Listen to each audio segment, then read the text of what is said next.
tinju ini yang ada di depan kalian. Oke. Bang Paris, sebelumnya sempat ramai banget ya masalah sama Rudy di sosmed. Masih kah sampai saat ini? Kelanjutannya bagaimana? Siap, izin. Gimana tadi Bang? Siap. Agak gugup, sedikit gugup. Karena akhirnya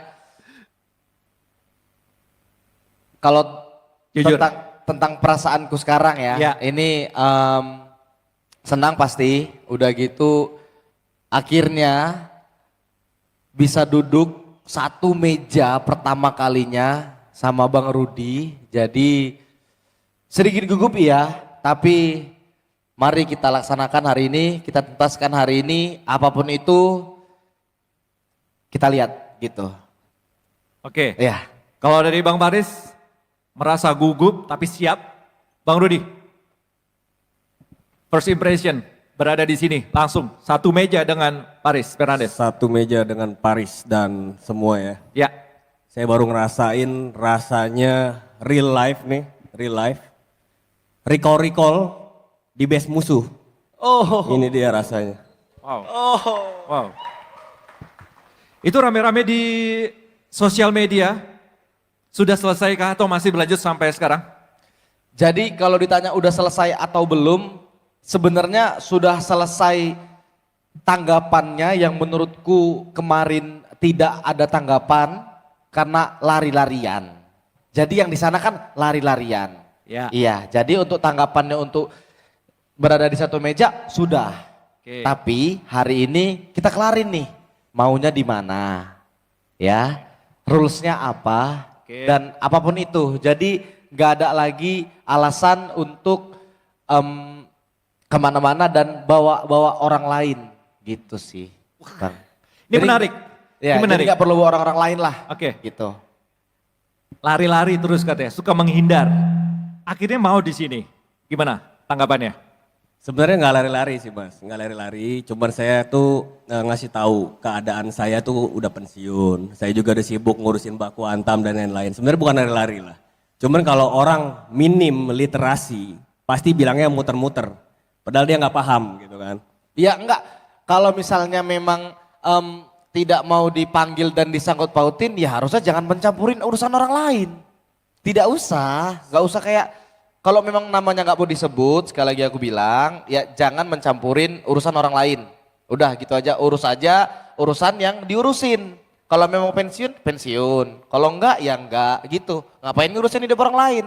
Enough, cukup. Sebenarnya gini, bukan ngurusin sih ya. Tapi kan kita menanggapi komen netizen mengenai si Elon CEO kan. Dan ini udah dijawab sama kawannya sendiri, Forlan. Kalau nggak mau ditanggapin, nggak mau dikomenin, jangan main sosial media. Iya. Jangan jadi public figure. Ya jangan, santai aja, jangan meja-meja, sayang mejanya nanti lecet. Masa emosi ya kan? Oke, ini Jangan belum emosi. selesai. Iya. Pak Ivan mau nanggapi bagaimana emosi kedua petarung ini pada belum di atas ring. Saya sebenarnya mau nanggapin soal omongannya Ko Rudy ya, yang ngomong Paris itu CEO boneka. Iya, mungkin nggak tahu ya MC-nya. Oke, jadi menurut saya ya, justru Paris ini sekarang itu CEO terbaik, yang paling menurut saya yang paling sempurna lah ya buat combat sport di Indonesia sekarang. Oke. Jadi buat semua ajang combat sport, Paris itu CEO yang terbaik. Saya lihat kenapa Paris itu jadi CEO yang terbaik, ini bukan cuma dari apa yang sudah dihasilkan ya, tapi dari karakternya.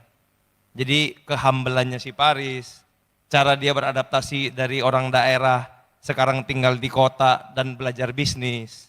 Terus di samping itu kan dia juga bekas peboxer gitu. Oke. Jadi untuk menjadi CEO di ajang combat sport ini menurut saya Paris itu sosok yang paling sempurna. Siap, terima kasih banyak. Jadi Abang. saya harap Terima kasih ya, saya banyak. harap Terima kasih dengan banyak. adanya pertandingan ini itu bukan cuman ajang pembuktian lah ya, Oke. tapi bisa menjadi satu panutan lah ya, panutan untuk semua masyarakat Indonesia untuk melihat seberapa besar sekarang combat sport di Indonesia berkat adanya Paris. Bang Paris. Thank you.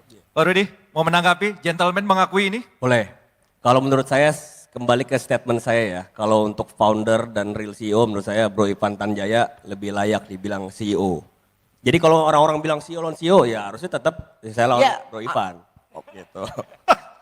Kalau Paris menurut saya belum yang terbaik karena ya masih baperan juga kayak Enggak, kita nggak ada yang baper. Kita nggak ada yang baper. Nggak ada yang baper. Senggol dikit baper. Kita nggak ada baper. Kita cuman kesel aja sama orang tua, sama Baper, sama om ya. ini kesel aja. Nggak ada yang baper. Justru om kayaknya yang baper. Jangan baper lah om. Apa? Apa yang baper? Ya jangan baper. Enggak baper. Kalau nggak baper jangan nyindir-nyindir orang, jangan bawa-bawa orang. Lah. Gitu. Oke. Gini. Gimana? Disclaimer dulu Ya, ya. disclaimer dulu. Saya ini tipik orang yang suka menanggapi kalau ada kezoliman ya. Ya dulu kita pernah bareng-bareng kan menanggapi pembodohan publik yang dimana ada pesilat mukul beton ternyata itu editan. Lalu juga saya suka menanggapi korupsi-korupsi di bidang keolahragaan, atlet-atlet. Nah kemarin saya lihat nih ada seorang teman yang dihianati temennya. Ya ini dia dilakukan oleh Paris. Loh, pengkhianatan seperti apa? Pengkhianatan seperti apa?